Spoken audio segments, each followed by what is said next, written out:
My name is Margaret Adele, and welcome to my 2023 reading goals video. I'm super excited. This is one of my favorite kinds of booktube content, that end of year in review, planning for next year, like goal videos. I love those. They leave me so energized. So I'm always happy to make this video, and this one has a little bit more oomph to it this year because of my general life goals for 2023. I mentioned it a little bit on my channel, but 2021 was terrible. Probably the worst year of my personal life for a while. I can't remember a previous year that was as bad for me personally as 2021. So therefore 2022 was my year of rest, of just coming back to baseline and finding things again and finally letting go of things and accepting things. And it took me over halfway through the year to actually start the process, but we're getting there.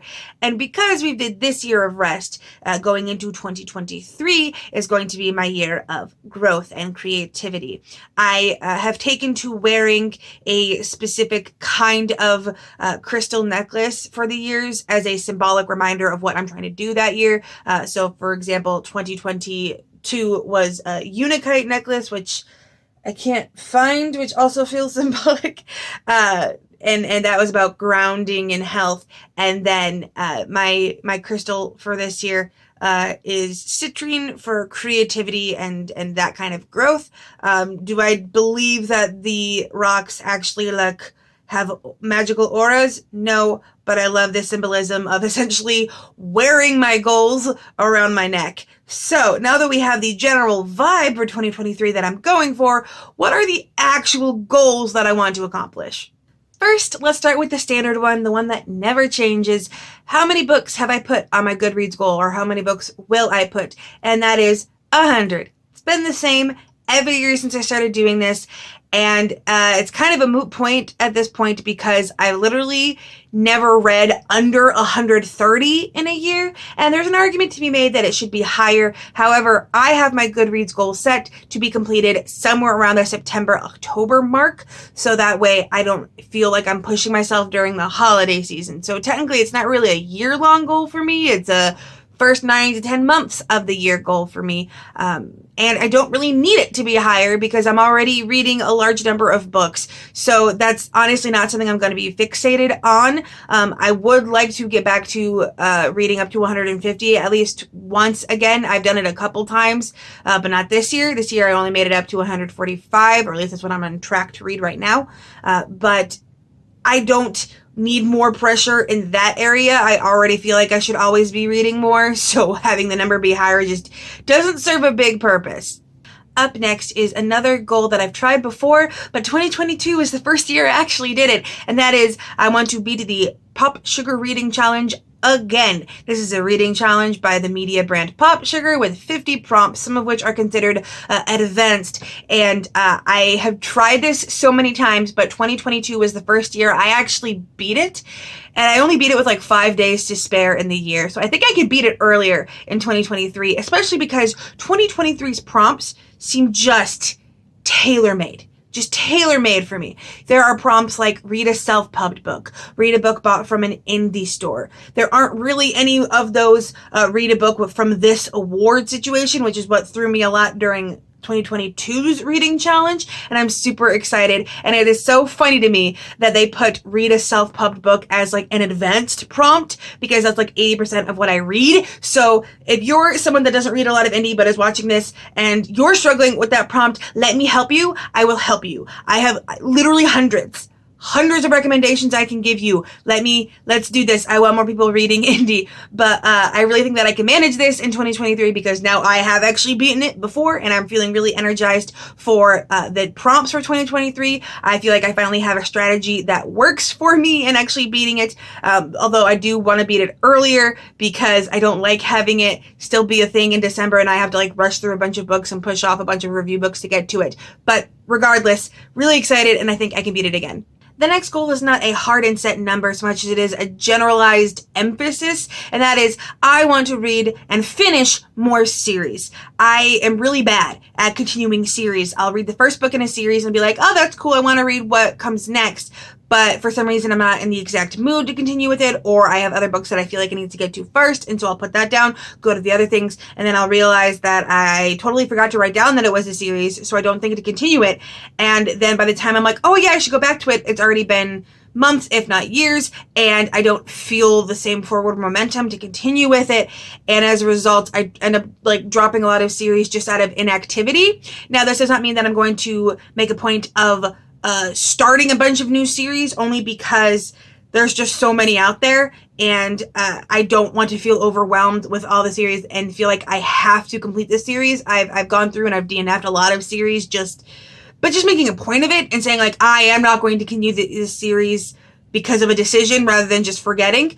So now I do have a spreadsheet color-coded. I am trying to be a data girly so hard, and my focus, and not necessarily hard and fast rule, but something I'm trying to emphasize is the continuing a series. So, for example, when I pick my TBR for readathons for my TBR game, is to focus on getting the next book in a series added so that I can get them read and finished. And it's also just a lot more fun to be like, oh, the next book in the series comes out on this day, and feeling the anticipation of the new release. And I actually got to make an anticipated book releases of 2023 video, also linked below. And it's really fun to get excited for that kind of stuff, and I want to continue it, which means I gotta like get caught up in series so that I can wait for those new releases. But I think I can. I have already started those habits in 2022. I'm just going to make an even bigger effort towards it in 2023. Next up is my Lower the TBR challenge. I actually more than beat it in 2022 because my goal had been to get down to 150 books by the end of the year, because I started at over 400 and I got down to 130. I cut 300 books off my TBR, which is awesome, but we're going to keep going. I currently have the TBR challenge on pause for the month of December, but it will be reinstated in January, and I might do like a first of the year 24-hour readathon just to kick it off and like start opening some of those new slots in the TBR challenge. But my ultimate end goal, and I don't even know if I can achieve it, but we're going to try, is to get my owned TBR down to 50 books, which, if you are a booktuber or someone on the booktubernet, that is incredibly low. So I'm not sure if I can exactly manage it. It would require a lot more unhauling, especially of physical books, because physical books are just more annoying to unhaul than digital books. But if I only get down to like, say, 75, I'll probably still count that as a success. I can definitely get it under 100. That's probably going to happen halfway through the year. But in general, I want my TBR svelte, or at least smaller. I'm never going to try a TBR 0 challenge just because I know myself and that wouldn't work, but I definitely think I can get it down to 50 and I will be so proud of myself. The next goal has to do with my brand new TBR game, a D&D inspired game called Roll for TBR, and that is I want to level up to 10 books. The way my game is going to begin at the beginning of 2023 is I will roll for 5 books on a TBR. If I stick to those specific 5 books, meaning I do not switch any of them out, I then level up, and the next month I roll for an extra book, 6, 7, 8, as I level up. So the goal is to do this 5 times over the course of 2023. Of course, I gave myself some leeway that I can skip several months without leveling up, because I know myself and I know that sticking to TBRs that strictly is very difficult for me. So I don't ever see myself getting beyond 10 books, to be honest. 10 books is basically what I average in a month. Yes, I will sometimes read more than that. I've read up to 17 books in a month, but that's like my ultimate record. That's not average. So I don't want to set a precedent where I'm like regularly rolling for 12 books in a month, but I think I could get up to 10 if I get really, really good at sticking to TBRs. Who knows? This could all fly over my head or explode in my face, and I could end up giving up the TBR game midway through the month. I haven't even started it yet. I haven't even rolled for the first time.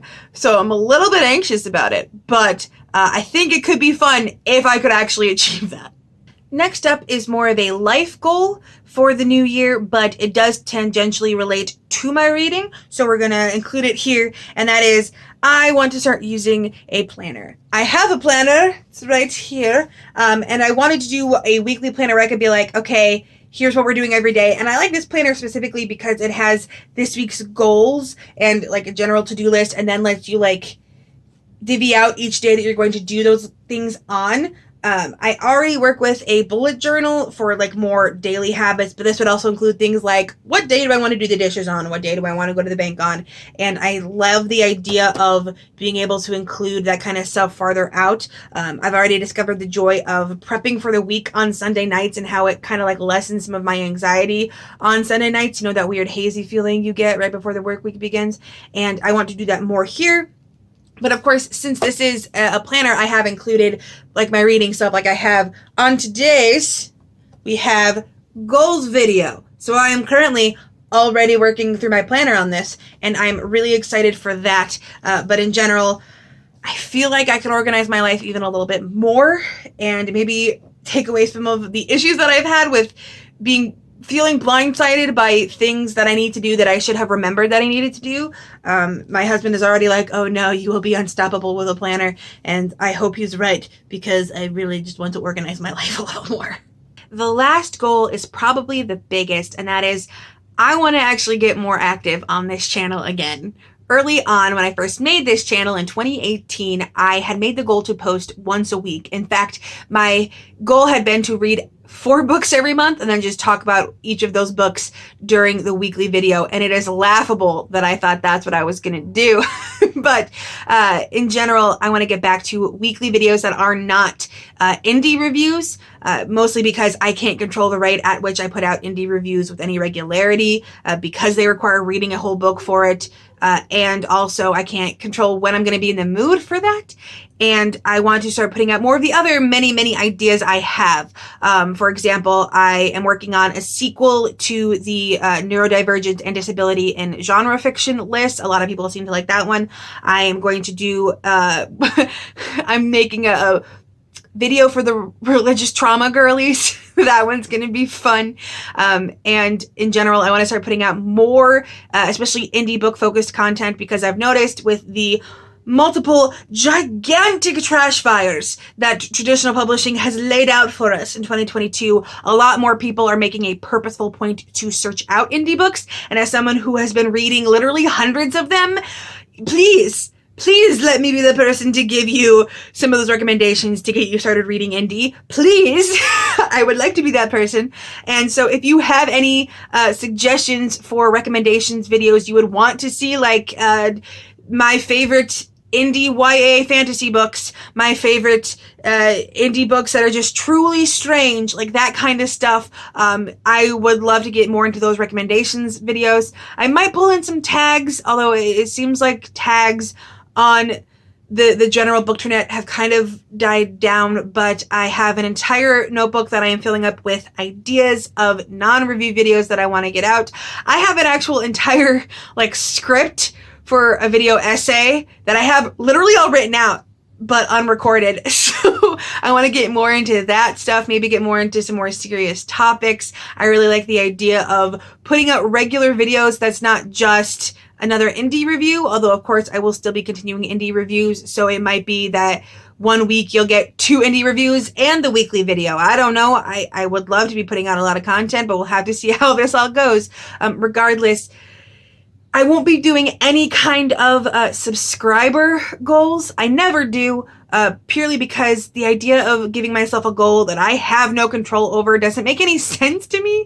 I can't be like, yes, 100 people will want to subscribe to me by the end of March. I don't know. Like, that's never going to be something that I can directly have control over, so I'm not going to give myself any goals to that extent.